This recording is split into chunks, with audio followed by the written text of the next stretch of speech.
Hey there, brawlers. This is Penny Z at Debutante Brawl. Welcome to my vlog again. So this is not one of my normal vlogs. This is intended to be actually a GCS update, GRS update. It has been 191 days since the big operation, since the J Day. That was November 30th, and I made it this far.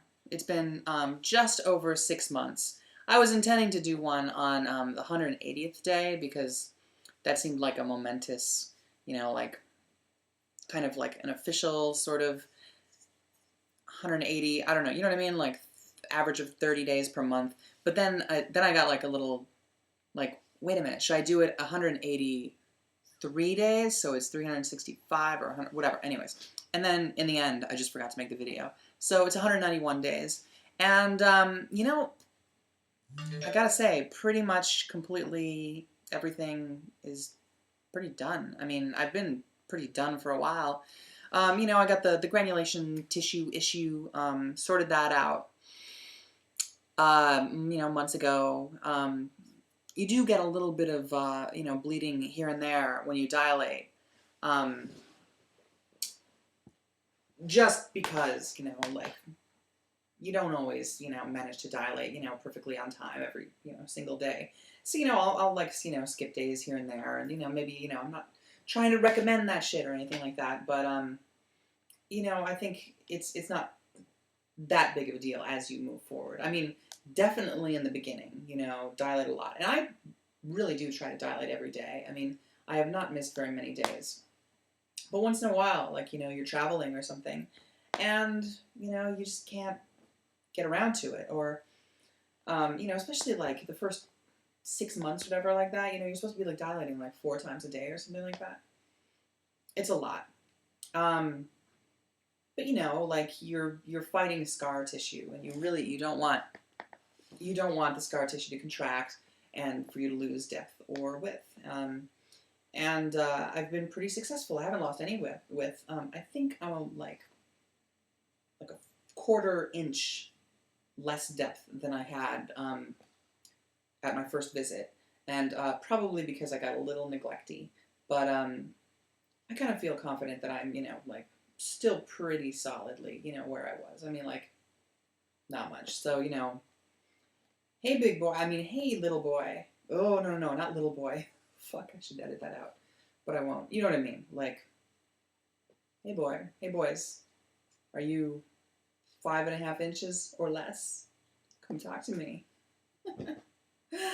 Oh, golly. That's not the point of this video. Anyways, but so yeah, there's that. What else do I have to report? I mean, if you've been following my videos, you know that I got athletic pretty quickly. I think around 3 months I started going back to pole dancing classes, and I took a 6-week session of pole dancing, and then I found roller derby. I mean, I didn't just find it just then, but that's when I started taking, like going and doing practice and learning and taking classes and stuff with the derby dolls, and no problems with that. I even got pretty quick off. I was going backwards and I fell on my fucking boobs and I knocked the wind out of me, but I didn't, get like a hematoma or anything like that. So they're pretty sturdy. I'm really pretty happy with them. I like them. I don't know, dilating is getting a little bit easier. I think that the scar tissue constriction thing is slowing down a little bit. I've reached the 6-month phase, which is why I wanted to do the video. 6 months is when I can start, according to the schedule that Dr. McGinn gave me. I can start dilating once a day as opposed to 4 times a day. And I sort of cheated on that. I would dilate like twice a day, but like really long. So now I'm just, I dilate once a day, and I don't always use all the dilators, you know. Sometimes I use just, you know, just the small one or whatever. But I've switched over to like where I don't even use the small one anymore. I try to use the second size. So I'm trying to skip the small one entirely to like get used to that, because I would always like graduate, you know, throughout the session from like, you know, smallest in width to widest, and so far so good. So that's the blue one. That's the light blue one. Is number 2. That's the is that the violator? I can't remember what the aggressor, the intimidator, the aggressor, and the violator. The pink one never had a name. That was just dilator number 1, I think. Anyways, sorry, I'm super tired right now. You don't get much sleep when when you're working, and then you have to go home and you dilate every night. You know, then that takes a couple hours, and then you add something like this roller derby. I'm just like, I don't know. It's hard to find time to like, you know, get enough sleep. And I really haven't been. So I've been kind of exhausted. And that is one thing that I'm like, I was so excited to get to this place, to get to the 6-month mark, because it takes so much time out of your life, and you just have to expect that. There's really no way around it. You know, that first year after surgery, you're giving your life to this thing that you're doing. You know, like you are giving your spare time. And, you know, you can do other things, you know, clearly I am, but don't expect, like, that it'll be, like, you know, the year before or, you know, any other time in your life when you'll start, like, remembering how much time you had, and, like, how you just, you know, you used to come home and you'd sit on your couch, you know, after work, and then you'd pass out or something like that. Like, you can't do that. You have to, like, come home, sit down, and go, like,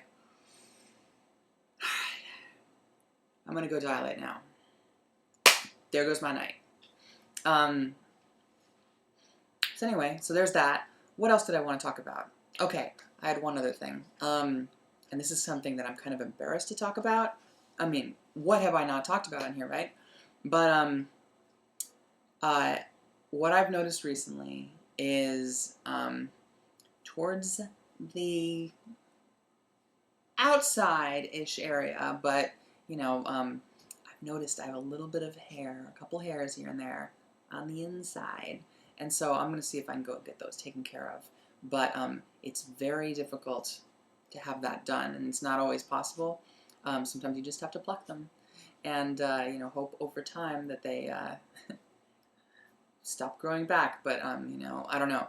So that actually kind of shook me up kind of a lot a few days ago when I noticed that, because I was like dilating and I was like, there's a strange texture when I'm feeling, you know, and I didn't like it and it wasn't good, and I finally figured out, I'm like, there's some fucking pubic hairs in there.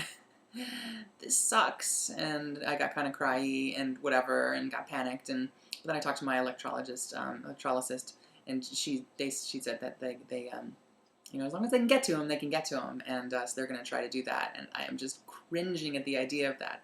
But long story short, like, I didn't feel like I should hide that from you guys, and like, you know, that's what this is about. This blog is about telling you my experience, for good or bad, and I will say that just, you know, do the electrolysis before you have the surgery, because it's really, I mean, you know, and do your dilating due diligence, because, you know, these are things that you can't, you know, that you're limited in what you can do afterwards, you know? Like, if you lose a lot of width or depth because you haven't dilated, it's really hard to come back from that.